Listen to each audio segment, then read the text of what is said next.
You are now tuning into the Live Life Podcast with the one and only Jose Argueta. Gotta live life, no pause or rewind. Big dreams on the mind when we grind. From the sunrise to the moon shines, I'ma get my peace in due time. What's up, everyone? Welcome back to another episode. This is your boy Jose. As always, glad to be back. So today I have a special guest. All my guests are special, but I just can't wait to get the show started. I mean, it's been a while. I've been on the go, but glad to be back. So we're going to get the show rolling.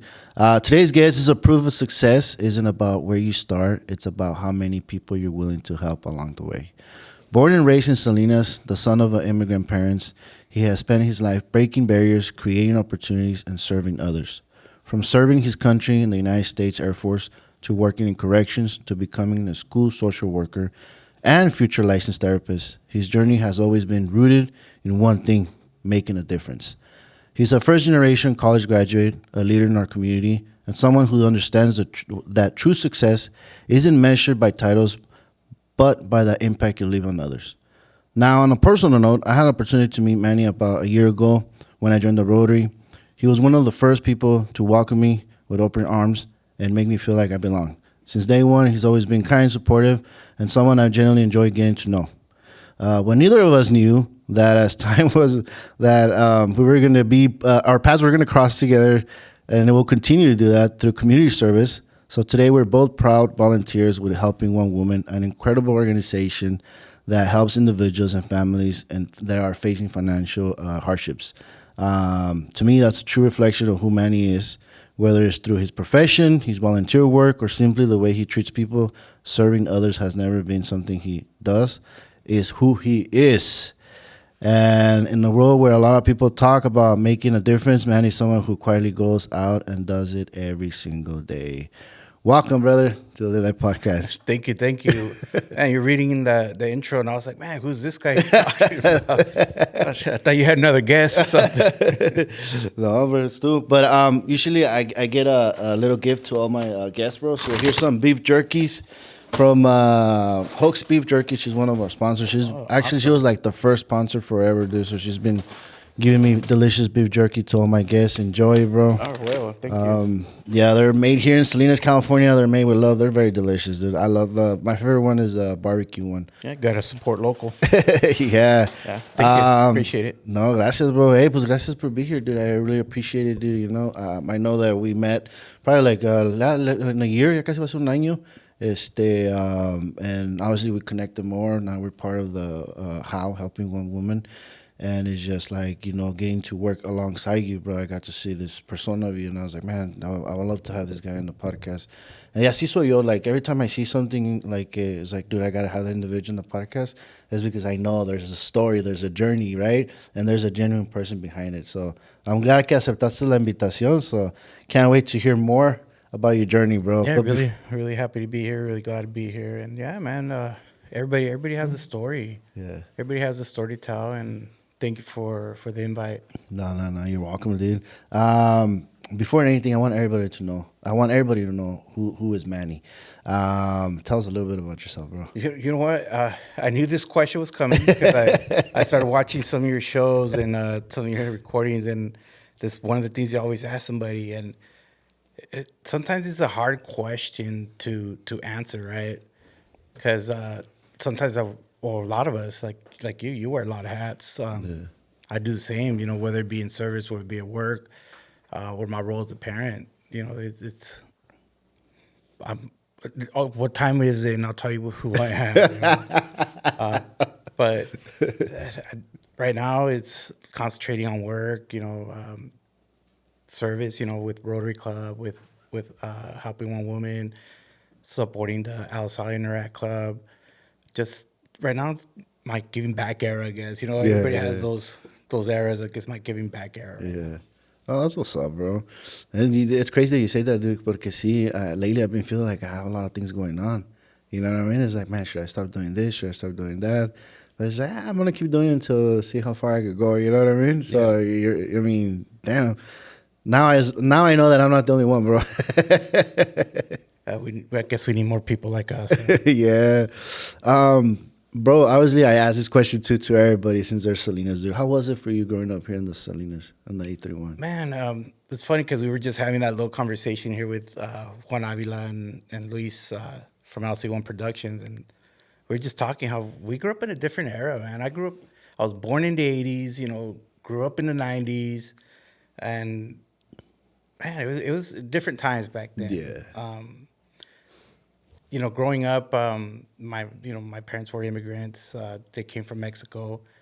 They actually met here in the United States, but my parents were field workers, so we would go back and forth at a very young age to my dad to seguir la corrida. Yuma. Yeah, so we'll go Yuma if we lived in Mexicali, if we lived in El Centro, Calexico, Yuma, cuando se iba la corrida down there. So I experienced that life that many of the people here in Salinas still do, Mm-hmm. So growing up, it was that, luckily we had my grandma here, my mom's mom, who I consider the patriarch of our family because of her, like, I guess we're here. Mm-hmm. She was the one that did all the movidas, so Yeah. so my mom could migrar para acá. And because of that, my dad was able to, get his status and everything. And that's probably one of the women that I spent a lot of time with, like, because my parents were working, like, let's say during the summer or the weekends, we would go over to my grandma's house because she had cable, So we like to go over there, go watch TV, spend some time with her. And so, yeah, man. Good. Back in the day, it was a box, right? Yeah. It was a big old box, kid. Damn. Yeah, so, yeah, man. Grew up in the north side, went to Gavilan Elementary. North side and Salinas. Yeah. Okay. Went to Gavilan, Hardy Middle School, and then did a little stint at Mount Toro Continuation School, believe it or not, and ended up graduating from North Salinas. Yeah. Okay. Cool. You mentioned that you follow la corrida with your parents, dude. Growing up, I had friends that they'll enroll and then they'll have to dip out because la corrida, right? How was it for you to transition from being at one school here in Salinas and then going back to another school and start? Did you feel like you were starting all over again, or do you already knew the friends since you were going every year? Or? So funny you say that because back then, man, this is a long time ago, back late 80s, because we stopped doing it like when we're like, I think I was going to my third grade when my dad said, no, you guys just stay here. Mm-hmm.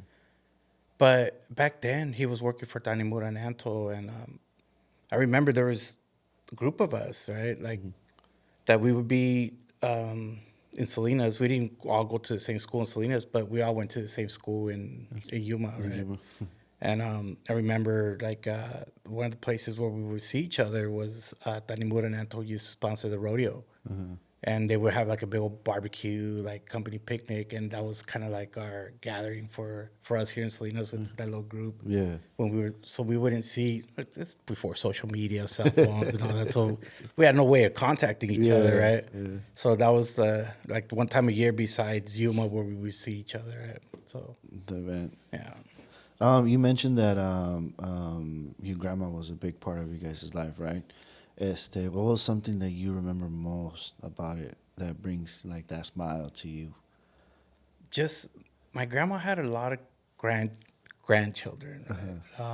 My grandma was a very giving person, and I think that's probably one of the things that I got from her. Yeah, she had a big heart for everybody. So you spent more time with your grandma and your parents, not because your parents were neglecting you, because they were working a lot of time, right? No, it's the weekends, where we are at home, and then during the summer we get while my parents were work, my grandma would take care of us during the week. Yeah, I think like if we didn't have anybody else, so yeah. Yeah, because I remember when my parents were working, dude. I hardly see them. And the only time we get to hang out was on Sunday. And they almost grocery shopping a las tiendas grandes, which is the mall back in the day, you know what I mean? And that was it. And that was the only time that I felt like I got to really spend some time with mom and my dad. Yeah, going to Montemar. Yeah, vamos a la Marvins. Now, let me ask you this, bro. What sacrifices did your parents make that growing up you didn't fully understand or maybe appreciate at that time? Now that you're older, you're like, okay, I get it. God, man. One thing that I know, my dad worked really, really hard. My dad's man, I think he tells us his story. He didn't finish the third grade. I think it's fourth or fifth grade is the highest he went. I think he didn't finish elementary school. That's the education he has, right? He comes from a family of 13, so they went to work. You know, just pretty much go work, go work, go work. He tells his story. He shares it with us. He left his home like when he was about 16, going on 17. And his plan was to never return. Like, so he started making his way north. He worked in Valle de Guadalupe for a bit before it was, you know, the wine country of Mexico. He was out there working the fields out there, and then eventually he made it to Mexicali, where we had one of my grandpa's sisters lived there, and that was kind of like the stopping point for all them, like the familia, you know. They'll stop there, rest, and then keep on heading north, you know. And he eventually ended up here in Salinas, you know, working the fields, and he met my grandma, my mom's mom, and that's kind of like how their story started. Like, hey, I have a daughter I want you to meet, type thing. Yeah, yeah. But yeah, man, I think a lot of time working is what my parents they gave up a lot of time with us. Yeah. I agree with you 100%, bro, because I remember when I'll be playing sports, you know, and stuff like that, I'll see everybody with their parents. Their parents will show up to any event or even parent night meeting. And sometimes I was the only one that either my tia will go with me or my grandma or my grandpa will go. And my dad and my mom would never go, dude. And I kind of had a little bit of resentment growing up. I was like, dude, but now that I got older, bro, well, ya que estoy viejo, right? I came to realize, like, dude, they didn't did it because they were being mean. It's just they had a responsibility at that time that I didn't understand because I was young. And that responsibility was like, I got to put food on the table and make sure this guy has a good education. You know what I mean? So for me, that's the sacrifice that I seen that I didn't see it growing up. Now I was like, okay, I get it, ma. You know? Yeah. Yeah.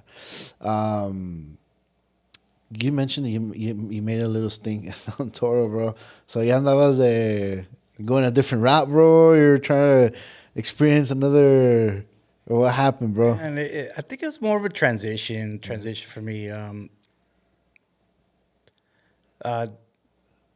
I was I'm not going to say the name of the school, but I was in a private school, and I decided it just wasn't for me. You know, talked to my parents and eventually just made the decision to leave. And since it was like in between semesters, I couldn't enroll directly into North High.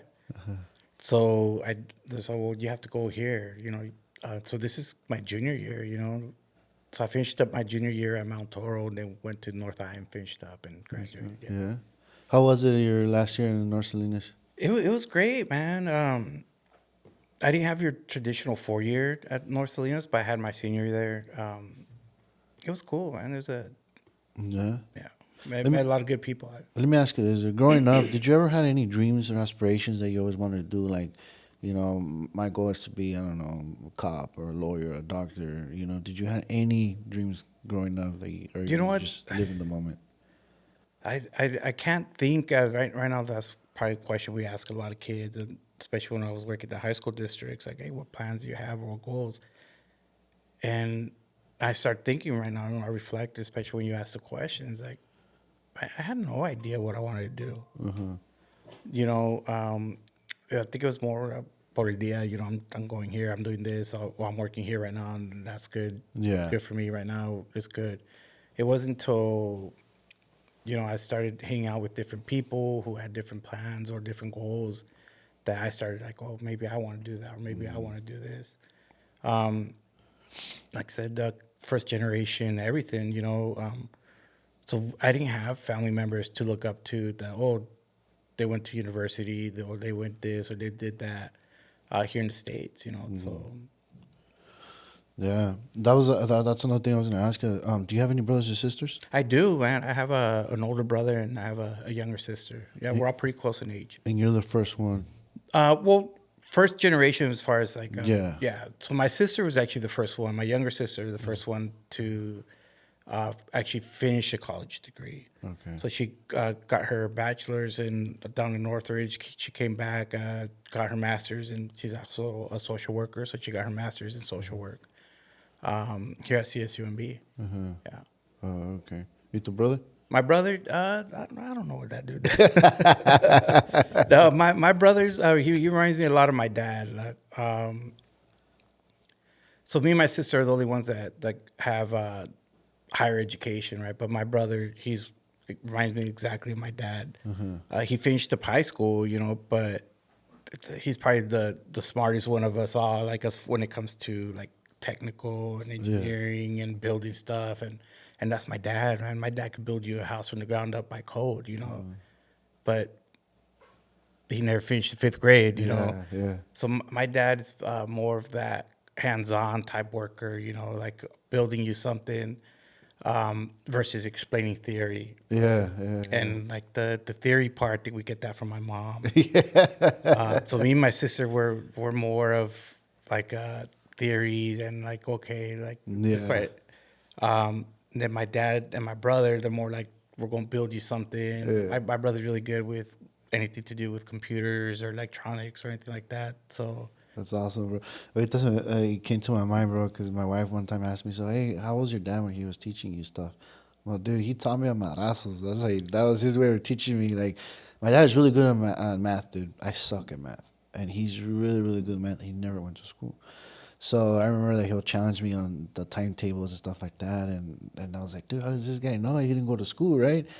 Hey, pues yo, I sucked at math, bro. But then one of the ways that I learned was con los jalones de la oreja, un coscorrón, or like a little hit on the head. I'm like, ponte pilas, I was like, damn, So, and like you said, I mean, if you ask him to do something, or you talk about trucking business, dude, all day he knows everything about that. You know what I mean? So, that's awesome, dude. that's my dad, man. Like he knows a little about a lot. Yeah. And whether it comes to just basic car mechanics, basic like anything, but construction, electrical, plumbing, roofing, dude. Yeah.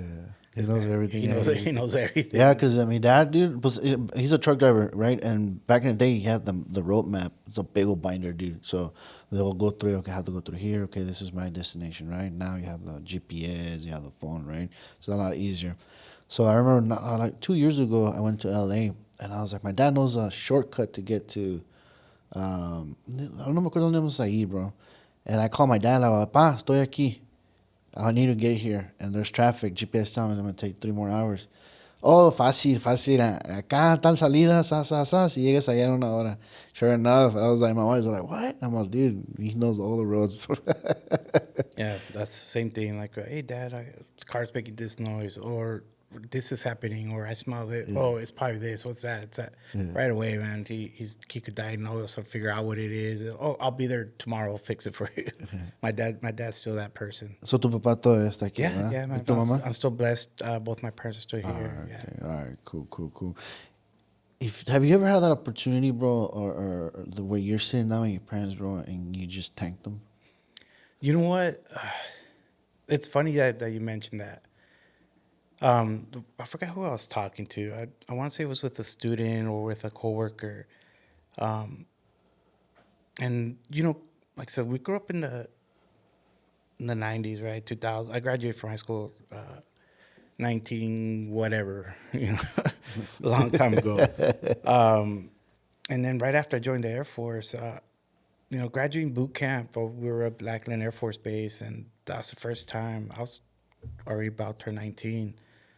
That like my dad really said, like, hey, Migo, like, I'm proud of you. And I see him crying, like, just emotion. That's the first time I ever seen my dad with emotions. Because I always saw him like this, strong Mexicano and, hard worker, not to take anything away from him, but like after seeing him break down, just to see how proud of, and that's, besides, right now, a lot of parents are very happy that their children graduate high school. And, sometimes I start thinking, man, if high school is the highest expectation you had of your child, like, we're not pushing hard enough. Like, we're not dreaming big enough for our kids, right? Yeah. And that's the dream my dad had for for his family. You know, like I said, he left at 16. Like, hey, my goal is never to come back. And you know, he came back and he built his dream. Yeah. You know, so he didn't want the same for us. He wanted bigger. He wanted, like, he had bigger dreams for us. Right. Yeah. Yeah. Pero, did you have the opportunity to say pa gracias or mom gracias? Yeah. Like, I try to stop by the house on Thursdays, so you know, before Rotary meeting, it's on the way. So I try to stop by their house at least once a week just to say hi. Sometimes we'll be getting together like Sundays, you know, a little barbecue, a little family together. Yeah. Yeah. So I try to take opportunities to show appreciation or spend time with them. Because we start thinking like the longer we start living is the less time we start having with our parents, right? Or our grandparents or whoever it might be. Yeah. At Juan Avila Photography, we specialize in capturing decisive headshots and portraits that tell your unique story. Serving Salinas, Monterey County, and beyond, our high-quality images reflect your professionalism and authenticity. Whether for corporate teams, executives, or personal branding, let us elevate your image with headshots tailored to your needs. Book your session today. Yeah. And at least you do take the time of your day to go see them once a week, bro. Some individuals don't even do that, dude. There's individuals that live around the corner from the parents that don't even go see As a them. matter of fact, my mom was just texting me. Like, she's asking me if I want some tamales. So your parents gave you that foundation, but eventually you had to build your own path. Talk to us. What made you join the Air Force? So it was like a mix of things. Like I was sharing, like I didn't really know what I wanted to do. There was a family friend of ours. His name was Chuck. He got married with a family friend's daughter, and he was a staff sergeant in the Air Force. So he was courting, you know, dating our friend, family friend's daughter, oldest daughter. And he would come over, and one of the times he came, he was coming from, I forgot where he was stationed, but he was in his uniform, right? And yeah, you see the recruiters, you see everybody, you know, come in their dress, blues or whatever. And then one day he came in his BDUs, you know, like the camouflage stuff. He's coming from base, and I saw him, and it hit different because I knew him, right? It's like, oh, like this person's in the military. What do you do? And so he started telling us what he did. He played basketball with us. So I think it was that kind of led me to want to do service, right? Yeah. And plus, I wasn't the best student in high school. You know, we're talking about one of the things the Rotary Club does is the top 100. Yeah. And we were making fun of it. Not the top 100 itself, but someone asked, "Oh, I didn't know that schools did the top 100." And then we jokingly asked, like, "Well, what was your GPA?" And they're like, "Well, 2.2." Well, that's exactly why you never heard of the top 100. You know, top 100 would recognize all these students have 4.3, 4.6. Yeah. Like, well, that's probably why you never heard of the top 100. But that was me. I was in the 4.6. I was at the 2.2, the 2.1. You know, just getting by. Yeah. Yeah. So you joined the Air Force because of that influenced you, that you liked that part. I was like, you know what, cool. What was it that when you joined the military after that you feel that you still use as a value lesson, something that stayed within the military? God, man, if I could still remember correctly, Air Force has core values. Integrity, all we do, service above self, and I can't remember the third one. But if we start talking about Rotary, what's one of Rotary's models? Service above self. Yeah. Right? So I was like, dude, you never said ninguno. So I think that's probably one of the core integrity and service above self. Or excellence in all we do. That's the next one. So those are the three core values of the Air Force, right? Or at least when I was going through. I don't know if it's changed now. Because the Army went through so many different models, right?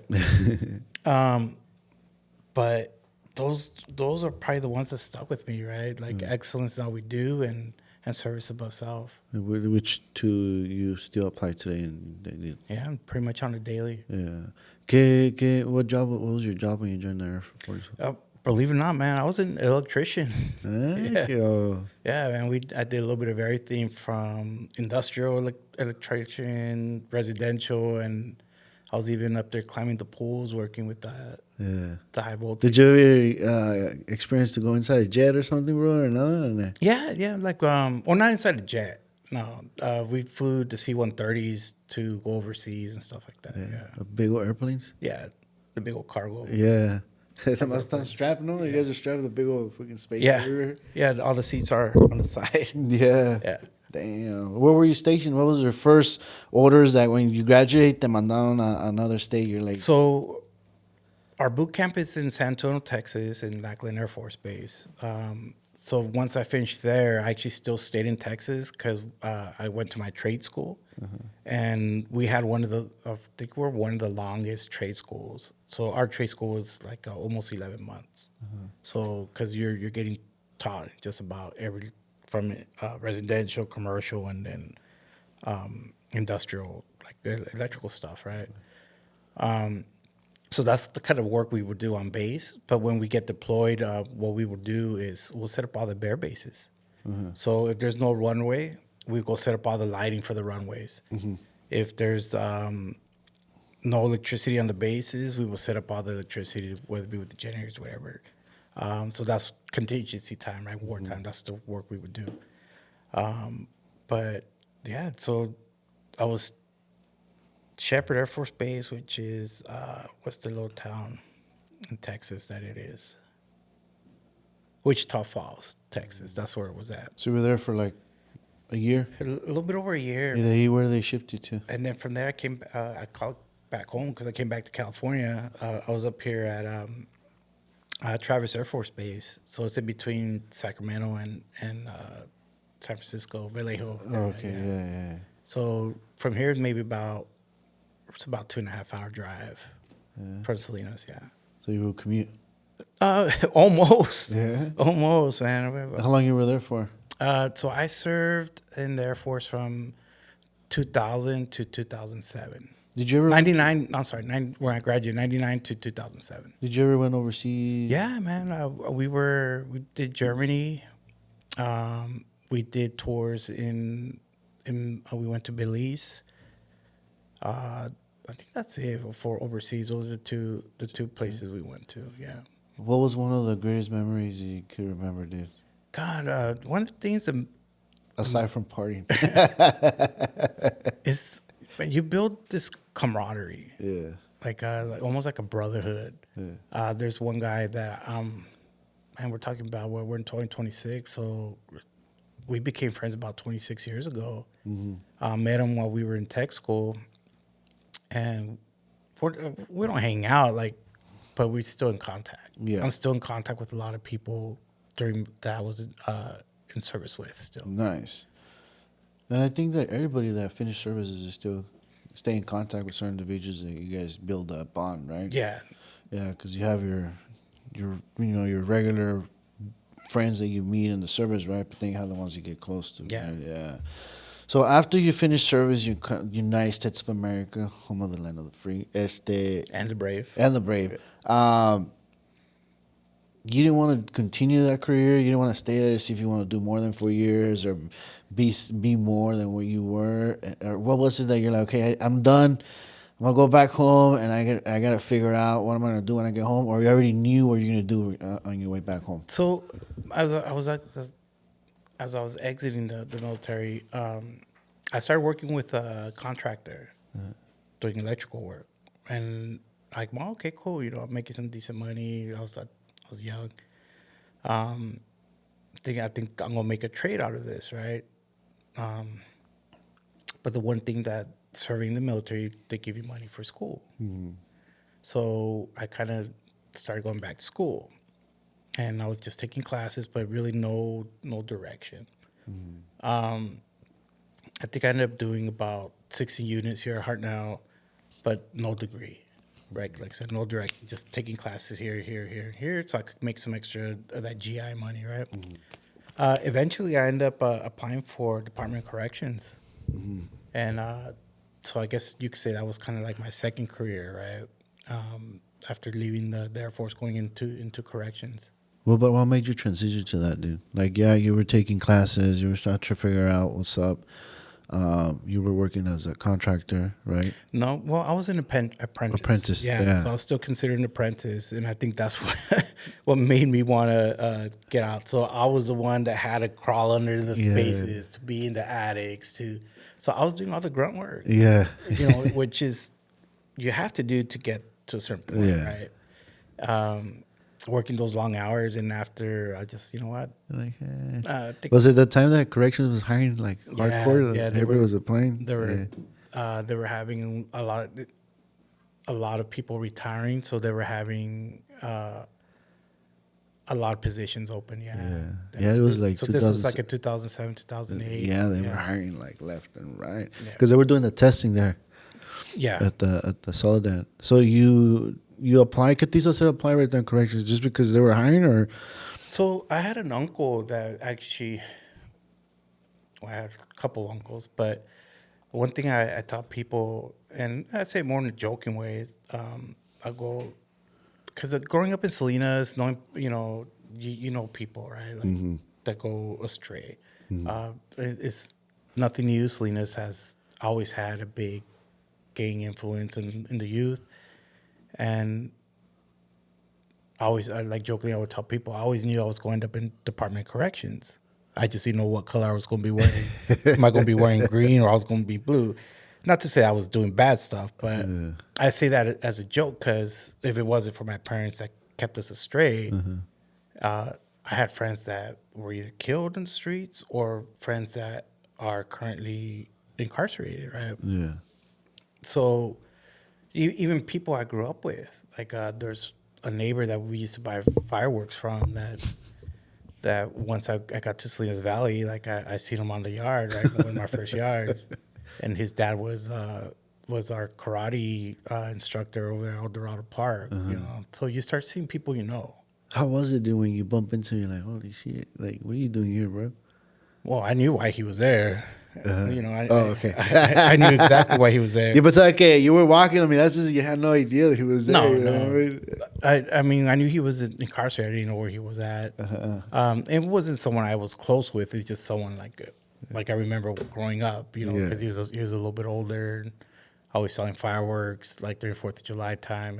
And his dad was like a karate instructor at El Dorado. So besides him, you will see people that you were around, Yeah, or yeah. how's that, bro? Like, how's that conversation?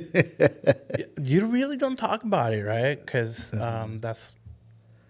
there's a term for it in the prison term. It's called over familiarity, and so you don't get personal in those situations, right? Even if they come and say, hey, what's up, man? What's going Yeah, on? no, they wouldn't.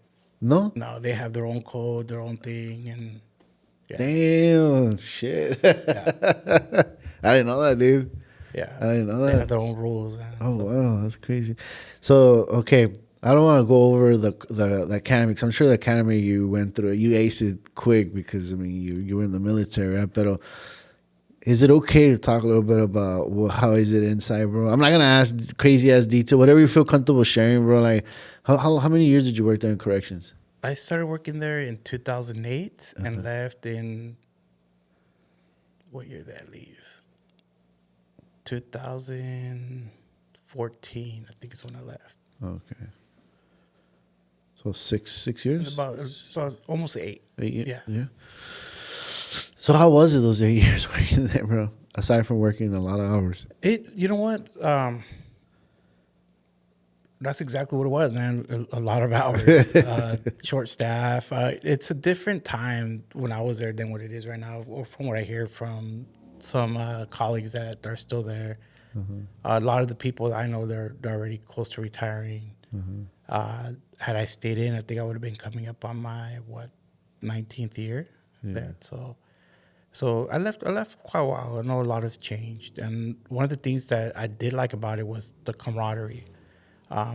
Back in the day, like you had your units, your yards, and you built those friendships. You're working in situations of high level stress or high level, violence. During that time, most of the violence was on inmate. but you build those strong bonds, and it comes again to those relationships that you build. Yeah. And I'm still close to a lot of my old coworkers, right? Because even though I left, we still have those same friendships. Right. Yeah. So I think that's probably one of the things I take away from that from job. Yeah. What was one of your experiences that it took a while to shake off in your correction? It's probably just the violence. Just the violence? Yeah, man. Violence that you were not used to seeing outside. Well, you hear about it, but just seeing it up hand. Yeah. Like experience it right there in person, that's like Experiencing a whole it in different person is a stuff. whole Damn, bro. different person. Yeah, it's different. Yeah. So what was it? What led you to say, you know what, I'm done with corrections. I want to do something else, or were you going to school at the same time, or No, I wasn't. So remember all those classes I was taking? I Yeah. had 60 units. So I had some really good mentors when I was there at the institution that kind of guided me to different aspects of correction. I just work in the yard. So when I was there, I was actually in part of the in-service training team. So I was doing the annual trainings with the officers. Eventually, one of my supervisors goes, "Hey, you have these units. You should apply to be a correctional counselor." Mm-hmm. So I started doing correctional counseling, which is more case management.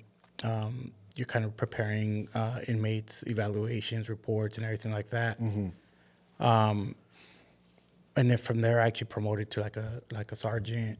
And then that's when I left. And then I didn't leave law enforcement. So from there, I took some time off, and then I ended up working for San Bernardino County Probation Department for about 5 years. As a counselor, or? I worked at the position was juvenile institution officer. So I worked at their juvenile hall. Yeah. So I did that for about 5 years. Oh, okay. So in corrections, not only you were an officer, but you moved up the ladder, right? And then you left to probations in San Benito. What was the difference between that transaction, dude? Well, I'm going to call them clients, but the clients, man, the people I worked with. Yeah. So at the institution, it was adult males. Right, yeah. When I went down to probation, I was working more with the juvenile youth, so kids between, 13 and 18 and their families. So that's the difference, Did you feel at any time during those 5 years in probation, did you felt that you impacted some of those kids to take a different direction? I would hope I did. Uh-huh. It was a different county, so it was in San Bernardino County. So not being from the county, I'm not out in the community as much. Yeah. So I would hope that I was able to make a difference, because they made a difference for me. Yeah. Because for me, that's what kind of opened up my career path or my desire to want to go back to school. Oh, yeah. Where I started working with the youth. Oh, that was the start for you to. Yes. Yeah. Okay. So it kind of started where I was in corrections, right? Because I started doing the correctional counseling. Yeah. So I didn't need a degree per se, but I just needed the 60 credits, the 60 units, which I had. So when I went working at probation, they wanted degrees. Mm-hmm. So that's when I went back to school. So what do I have more units in? So I used academy credits. They give you like 12 credits. If you go to Hartnell, you get 12 or 10 credits for completing the academy in corrections.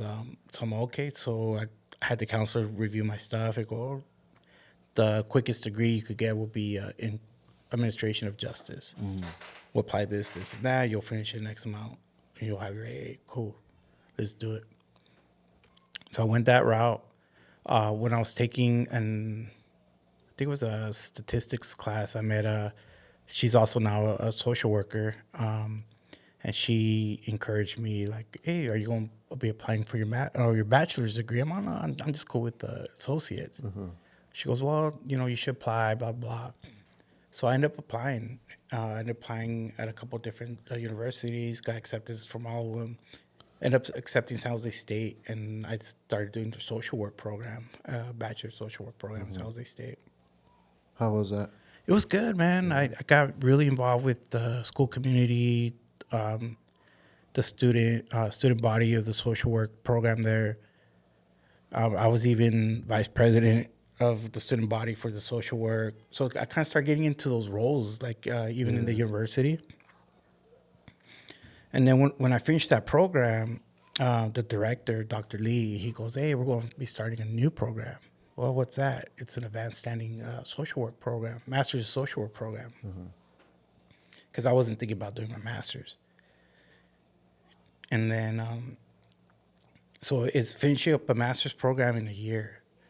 So, very, very strict, not curriculum, but what it takes for you to get accepted into the program. So it's all based on GPAs, like work experience, like a bunch of other stuff, right? So I met the requirements for it. I applied. I think out of 400 something applicants, they took in four of us. Yeah, so there was 4 of us that did the program, the inaugural year. Nice. And I was one of them. Engaging video content can drive your business forward. We specialize in creating professional corporate videos and commercials tailored to your brand. Collaborative ideas help display your vision. Let's elevate your business today.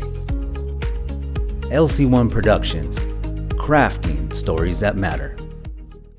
Explain to us, bro, for those that are listening to this episode, what is a social worker program? What was it based on? What was the focus on? Man, so social work and those out there that do social work, man, you guys know the work you do. It's so broad.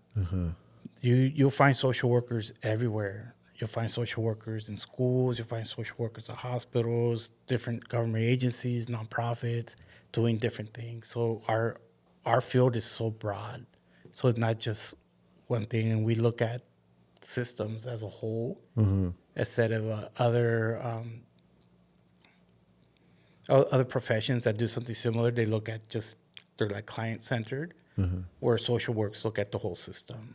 We look at the client, the system around them, and then that system around them. So, como aquí en la school, you looked at everything. Yeah. We start with the student. And then go to school, and then the home environment and everything. So we look at all the different environments, the student as a whole. So that we call that the whole child approach. Oh, damn. Yeah. Sounds like really a lot, bro. Yeah. I think I have a friend that también hace lo mismo, but for the Monterey County. Yeah. So you take that program, bro. You get your master's. And then at that point, obviously, that's what you want to do, right? Yeah. So I got into the master's program. During this time, I had left the probation department, a very small department, and I wanted growth. That's one thing about me. I've always tried to grow in whatever profession I'm in. So there was just no room to grow in that department. So I ended up moving to doing child welfare. So that's like your CPS and all that. So I was an investigator for child welfare. So I investigated, the complaints that we would get regarding child abuse, right? So that I was doing that while I was going back to school. Here in Salinas? San Benito County. I stuck around in San Benito County. When I got into my master's program, my goal was to still stay working child welfare. I enjoyed the job. And my job was going to let me do we have to do internship hours. My job was going to allow me to do my internship there, just in a different role. So I wasn't going to be losing money, right? Yeah. So I'll still be able to work, get money, and do my internship hours. But my director said one thing to me after we talked, and everything goes, but work's going to be your priority. And I go, well, could you clarify that for me? He goes, well, I don't care if you got class or you got homework. If we have a referral that comes in and it's immediate, you have to go. You have to do it. So I'll go, okay, thank you. Thank you for the opportunity. And I came in on Monday, and I just 2 weeks? gave him my 2 weeks. And, hey, thank you for the opportunity, but I'm going to concentrate in school. ¿Y qué dijo? He was just like very surprised that I was decided to leave. And during that time, San Jose State put up like some opportunities for internships. And there was a school district, Oak Grove School District, that was taking on interns for school social workers, right?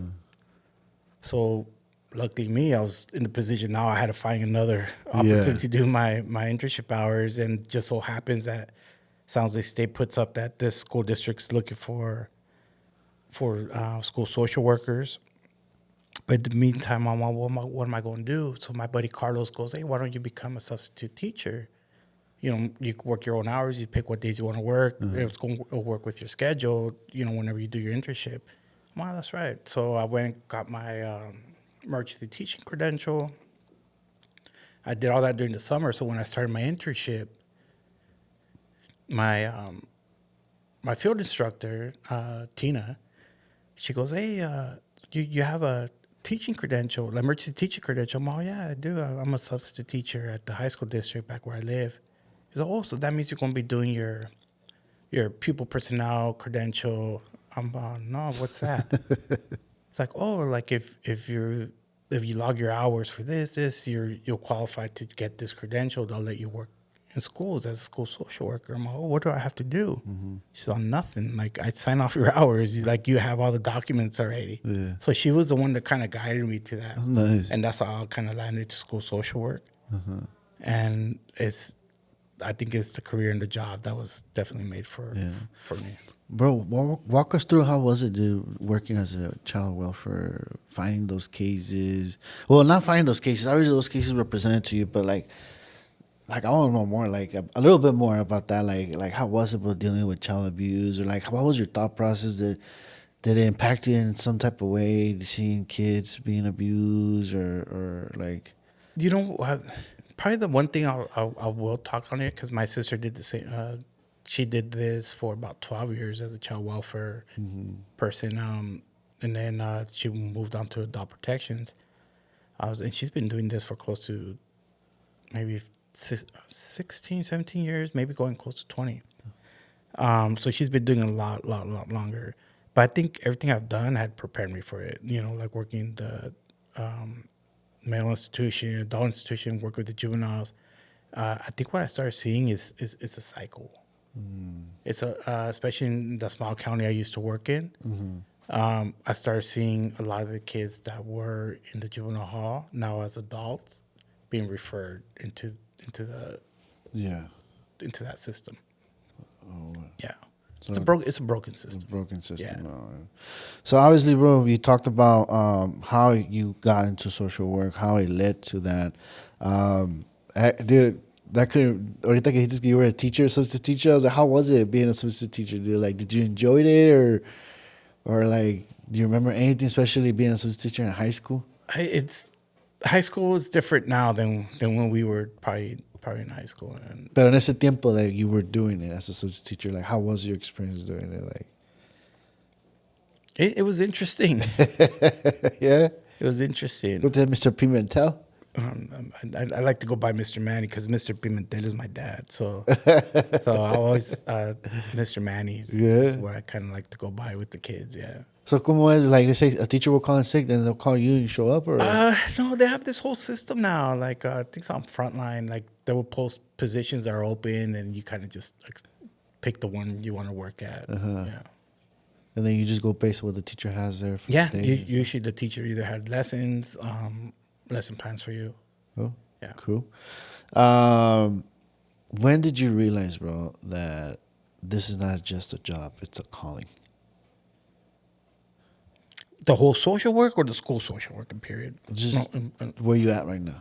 God, man.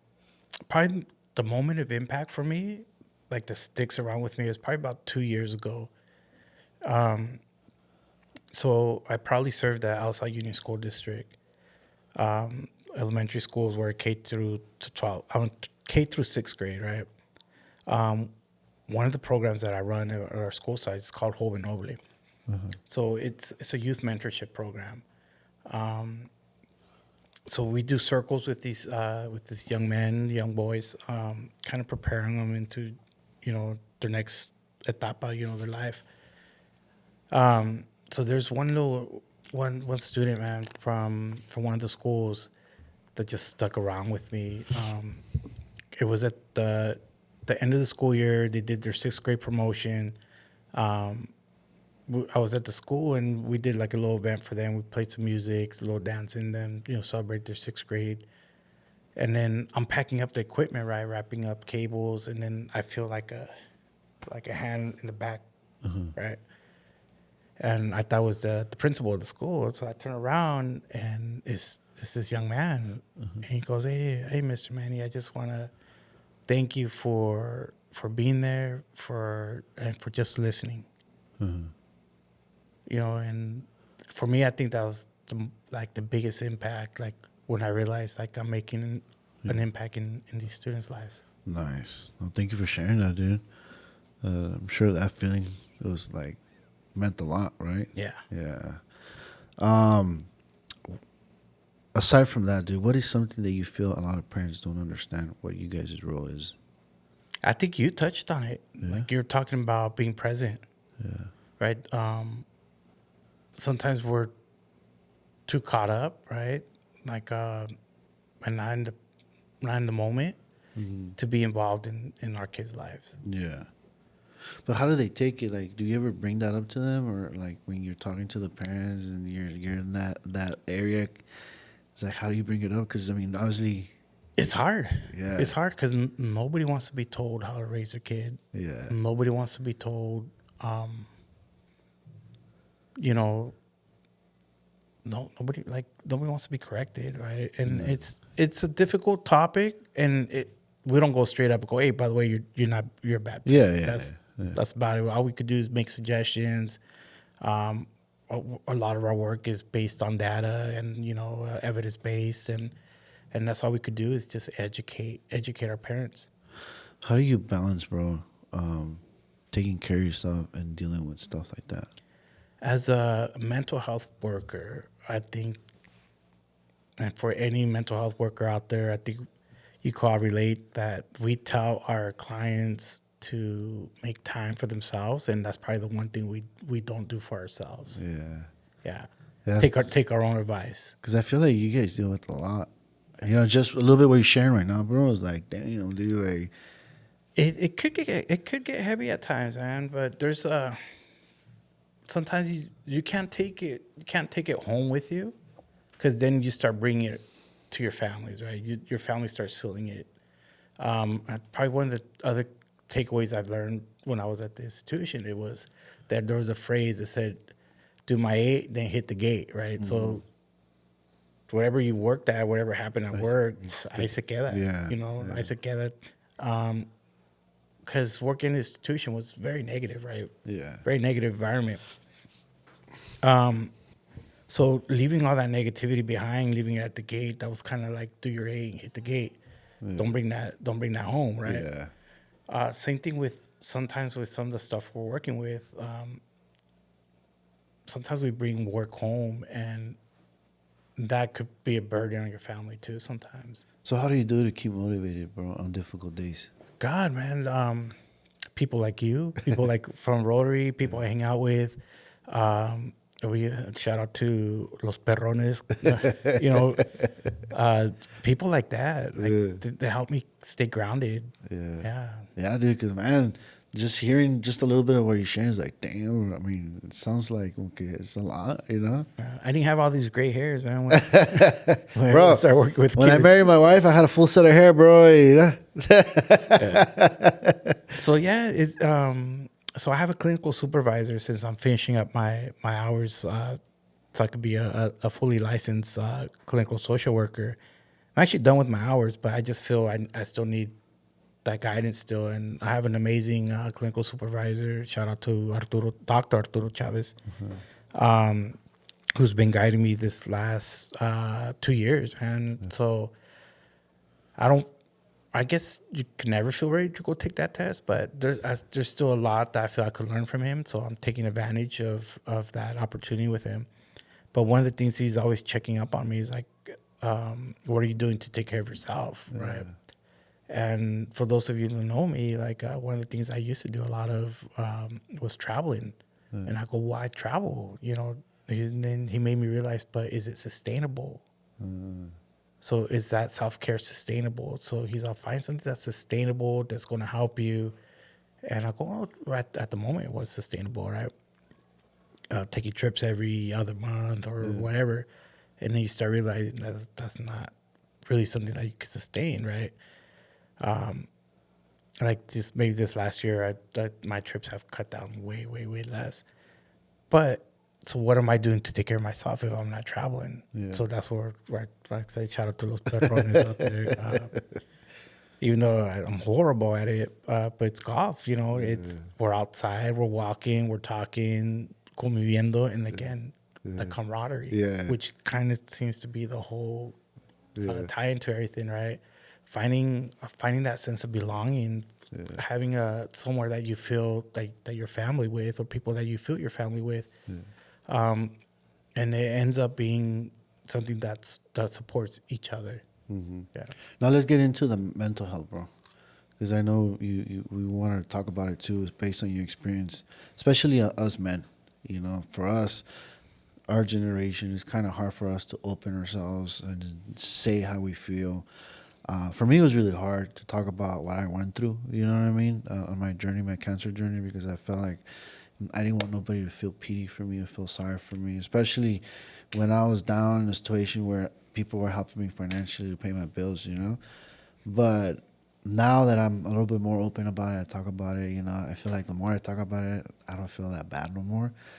But what's your intake, dude, on men's mental health, dude, especially on what you do and what you deal with, and you know, find the time to take care of yourself. You know, you said it right now. You know. Yeah. So I think we have a couple of things against us. One, you said we're male, right? But I think another one is somos Latinos, Mexicanos, right? When we start talking about mental health, it's taboo. You're right. Is if someone goes to a psicólogo or consejero, consejera, what's the first thing they think about, like within our culture? Estás loco. Estar loco. For a suck, it was the truth, yeah. Right. So it's a stigma that we're trying to break, and it's not just with our generation; it's generational, right? Mm-hmm. Yeah, like we grow up thinking that we don't talk about our feelings, or especially as men, right? Like se aguanta, or you hold it in, or tienes que ser hombre, right? Being a man doesn't. You're not supposed to talk about your feelings if you're a man. And like the story I shared, like it wasn't till I was older that my dad was able to express feelings with us, and now I see him with his grandchildren, with my kids, or my brother's kids, my sister's kids. My dad's a complete different person, right? Like sometimes I think, where was he when we were growing up, right? Yeah. But it affects us, man. It affects us in our professional, personal lives. You know, our relationships, whether it be with a spouse or partner, or even with our children. Like not being able to express our feelings or express our emotions. And in the schools, that's one of the things we do, right? Yes, I'm a mental health worker, but when working with elementary age kids, we're more teaching them how to identify their feelings, right? Yeah. Because they might start feeling a certain way, like, oh, my tummy feels like this, or whatever. What are they experiencing? They don't know that's anxiety. They don't know that that's what it is. So we start teaching them, like, how to control those feelings, or at least identify, so they could get the help and support that they need. Right. So you feel like right now it's a great opportunity to teach the kids at a young age, like how to navigate through those feelings, emotions in a proper way, instead of like us bottling it in, right? Yeah. Especially when we come from a household, like, I know actually if I would have told my daddy, hey, Dad, I feel this type of way, I'd be like, dude, you know what I mean? Like, dude, really? And my mom también. No me acuerdo que una vez dije, mamá, estoy triste. You know, shake it off, dude. ¿Y por qué estás triste, güey? Yeah, like, you know what I mean? Like, mi mamá, dude, she's a strong character. First, ¿por qué estás triste? Tienes casa, tienes... Yeah, dude, you go like...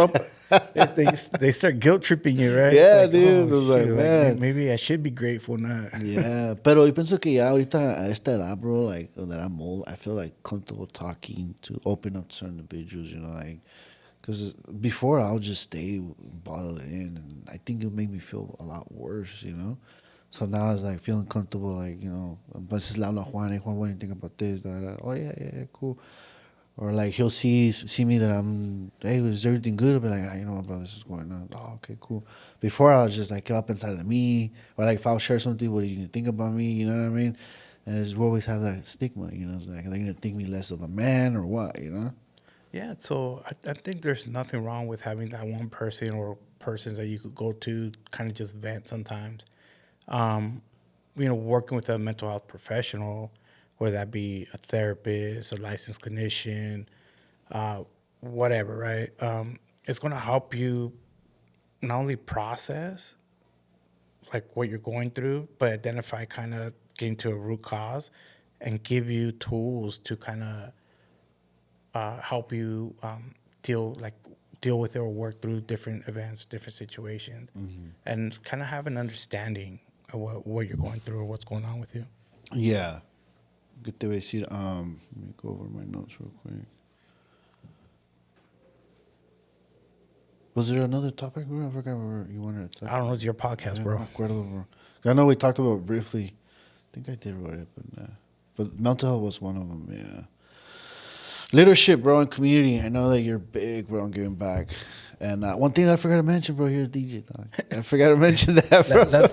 That's one of my outlets, believe it or not, man. Like, even though some of the events could be stressful, but that for me, that's a way that I'm able to communicate. Yeah. It's also a way that I'm able to give back to the community. So, what made you be a DJ? God, man, honestly, it started when I was in the Air Force. I think one of my roommates had turntables when we were in Germany, and kind of just like I loved them. And when I came back to the States, I bought a pair, started practicing, started hanging out with some DJs. When I was like transitioning, like right before I became a correctional officer, before academy, I had a past background, but then I had like a 3-4 month window before I started the academy. Shout out to the DJ booth out here in Salinas, Noah Salcedo and Jose Salcedo. They gave me like a little interim job in between, working the record store, but started working with Noah at, he currently runs that 201. Like DJing with him and other DJs. So I kind of started like picking up different things and, so hanging out with DJs, that's how I got DJ, bro. I know. I was like, dude, like, you have everything, bro. Kind of like my dad, right? a little bit of everything. You do have a lot of hats, bro. I'll say this: you do have a lot of hats. Obviously, you know, you like to give back to the community, and you were the previous president of the Alsa Rotary. Yeah. Well, until I don't know when this is going to air, but until June 30th of 2026, so in a couple of days, I'm still the immediate past president of the Salinas Salsa Rotary Club. The current president is el presidente, Carnalito Daniel Barrera. So I'm serving as his immediate past president, so still part of the cabinet. But once June 30th hits, July 1st, that's it, man. I'm done with my leadership role. Just leadership role, but I'm still very active in our club. Still supporting the Alsa Interact Club. Do that with myself and Julio Castro, and then the advisors there at school. So still very, very involved with Rotary, very, very involved with the Interact Club. And then now the opportunity to support and help helping one woman. So service has been a part of my life. Yeah, I love it, dude. I love it. What was it that got you interested in joining the Rotary? So, trying to think when it was. So I started having a little bit of extra time, right? Or not extra money, but extra time.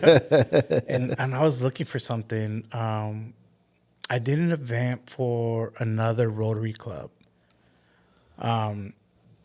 It was a Cinco de Mayo event, and it was through DJing, believe it or not. So I DJed their event. I talked to one of the organizers who was a Rotarian. He's also a dentist. And just I mentioned to him, hey, like, what's this Rotary about? Like, what is Rotary? So he's like, hey, I'll take you out for lunch and I'll tell you all about it. So he invited me out for lunch. He started telling me about the history of Rotary. He started telling me the history about his club. He started breaking down what his club is involved in. And at the time, that club was doing some international project. I want to say it was wheelchairs or some type of international project in Mexico. I'm oh, dude, I want to be part of something like this. Yeah. So he started inviting me to meetings, and I started liking it. Long story short, I didn't join that club. Don't say this. I don't know what's the name of the club, but that person, he's still a really good friend. He's also at a different club now, but they've been big support of the Interact kids, helping us raise money for their car show. So shout out to them. But from there, I was doing an event, and once again, man, DJing was the connection. I was doing an event for my sponsor, who eventually ended up being my sponsor. Stephanie Cheney. I go, hey, I saw that you're part of a Rotary club. Like, I'm interested in joining a club. I visited such club, but like I kind of want to see what else is out there. Yeah. So she invited me to one of their meetings, and man, the moment I walked into that club, it was different. Yeah.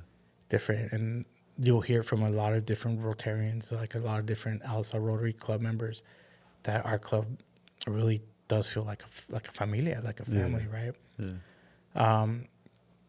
And so at the time, I think our club was only about 16 members at the time. Oh, wow. 14, 16 members. So almost a third of what we currently are. Yeah. Yeah, so that's how I got involved into Rotary. Nice. How long you been in the Rotary? So I am going to finish up my 5th year. Oh. Yeah, so not too long. Yeah. Yeah, How was it being the president of the Rotary, bro? Was it challenging? it's challenging because everybody at Rotary, bro, we're all leaders. Yeah. Right. So it's a challenging position. Like, sometimes you think, oh, you're just running meetings, you're just running this, but no, you're really organizing a lot of like-minded people and a lot of leaders. Yeah. Right. So that was probably the hardest thing. Do you think Lionel will ever be president? Lido, maybe. Huh? I don't think he wants to be. Dude. So what's next for Manny, bro? What's next for me, man? So I do have it at work the other day. They had us put down together, like, where do you see yourself? 5 years, 10 years, X amount. You know, one of those typical projects of them. Like, just kind of see where you're at. I have a friend of mine who recently got accepted into a doctor program up in San Jose State. Actually, someone I went to my bachelor program with. And for me, that was inspiring. So I've been reaching out to him. Shout out to Eric. Follow him on social media. I don't have it on top of the head, but he's documenting his whole process. He grew up in Soledad. You know, he was one of those young people that were heading a certain way, and then we had that one person that kind of like smack you in the head. Hey, you're going the wrong way. Turn around, go this way. Yeah. And now he's his first year of his doctor program, right? So kind of reached out to him. He's a published author. He wrote himself a book. And that's kind of what encouraged me. Like I shared earlier, like, I've always wanted, upward mobility, momentum. Like, so I'll go, what can Manny do to move up or move on? And for me, a logical thing would be get into a doctor program. So my goal is within the next 5 years to complete a doctor program. Was that just part of another accomplishment that you want in your life? It's something that I've never thought about. Because you have accomplished a lot, bro. But none of it was planned. I know, but so that's the one of the things that, like, I look at, like, even it all it takes is we say that we didn't grow up with seeing people like us. Like me, all my teachers were white, right? I didn't have one Mexicana teacher, like, all through 6th grade elementary school. And then to see someone that I know personally, right? Someone I went to school with, continue growing. He's also a school social worker, so we're in the same profession. Like, that's what motivated me. It's like, what could I do to move forward? Because eventually, once I'm licensed, once I'm retired, I'm going to be like, my dad's retired, but he still works. And that's going to be me. I'm not going to lie. But I want to have my own practice. I want to be maybe like a consultant to schools or other agencies and just bring the knowledge and my experience back into the communities. Yeah. So within the next 5 years, probably get into a doctor program, complete that. Once I'm retired, and start my own practice and maybe consulting business. All right. And still be in Rotary. When it's all said and done, bro, how do you want people to remember who's Manny Pimentel? God, man, just I don't know, man. Just someone that was a hard worker and that always gave back. Yeah. Yeah. Now let's finish it up with some rapid fire questions, bro. Okay. Golf course or DJ booth? God, right now, I'm gonna pick golf right now because I suck at it and I want to get better. But hopefully during the summer, I get some lessons. Favorite place you traveled? Favorite place I've traveled so far, I'm gonna have to say Mexico, and I'm gonna have to pick Guanajuato. Yeah. One of the most beautiful cities I've ever visited. Juárez, because me and Juan are from Guanajuato. I mean, too. and that's taken away. Like, me and my daughter's favorite city is New York City. Man, I've had the opportunity to go there several times, but I think if I have to pick New York City and Guanajuato, I'm gonna go Guanajuato. Guanajuato, yeah. Favorite tequila? God, I don't think I have a favorite. Or should I say favorite? Whiskey. With Scottish whiskey, bro. I'm gonna have to say Mezcalito, strong whiskey. Macallan's. That's probably my go-to sipping. Yeah. One book everyone should read. One book everybody should read. I mean, there was a period where I was reading a lot of leadership books. And there's one that's called, I can't remember the author, it's going to come up later, but it's How to Lead When You're Not a Leader. Like, when you're not in leadership. I don't remember the exact name, but that's probably a good one. So that goes to anybody who is a natural born leader, but they're not in a position like in the management or whatever, but you can still be a leader. Yeah. And it teaches you or talks about how to work with different people. Nice. One person who inspired you. One person that inspired me, I'm going to have to say, man, my dad. Yeah. 3 words that describe Manny. God, people think que soy enojón. I'm not. You're here to hear first, right? He's not. It's my face. And I'm passionate, right? So sometimes my passion comes off a little strong. I'm giving, and I'm caring. Really, people say kids in the home? Yeah, that's my daughter. She's right here. It says no to dad? Yeah, she's dude, my last question that I always ask all my guests, bro. No, I actually asked 2 questions, right? When I was going through my journey, bro, everybody would tell me, dude, you have this smile.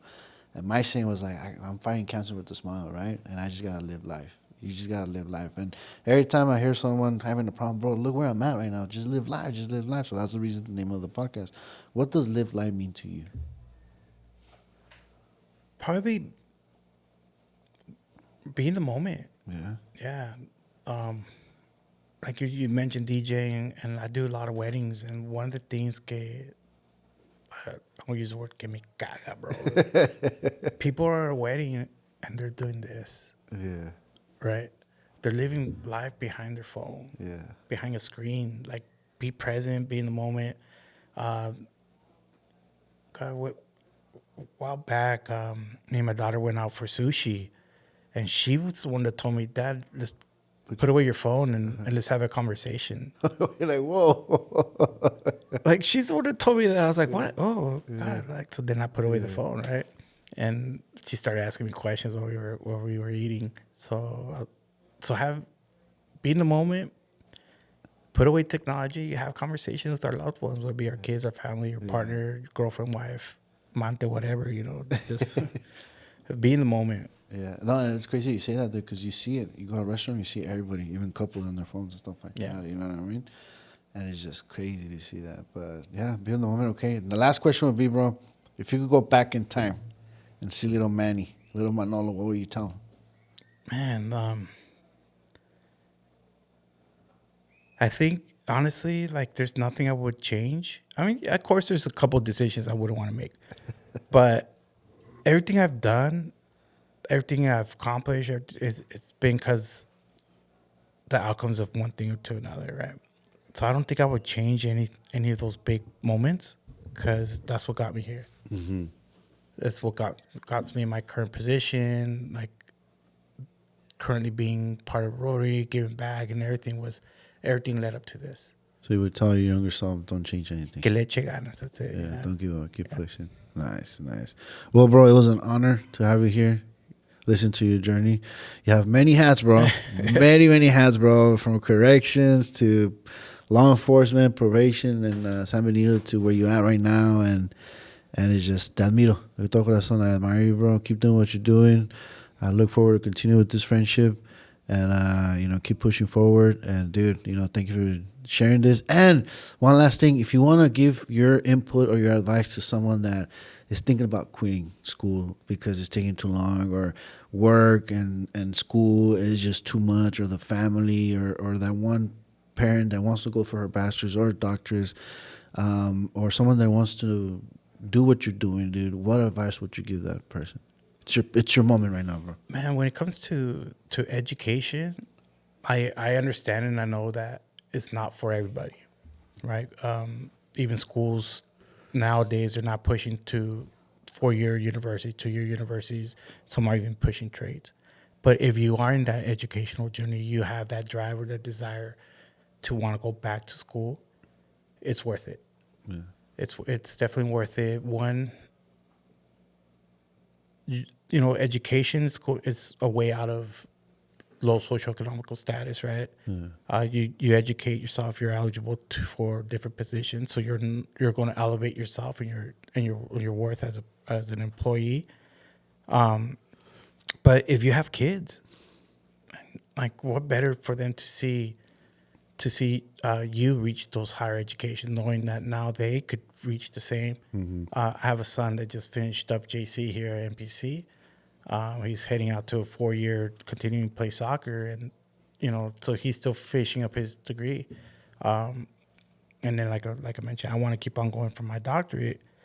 I don't know if you've ever seen those forms, like, what's your parents' highest education? Yeah. I want my kids to mark doctor. Yeah. So that's a conversation I had with my daughter, like, regarding education. And even now at a young age, she said she wants to be a marine biologist. And the other day she was saying she wanted to be a social worker because they don't do nothing. She's funny.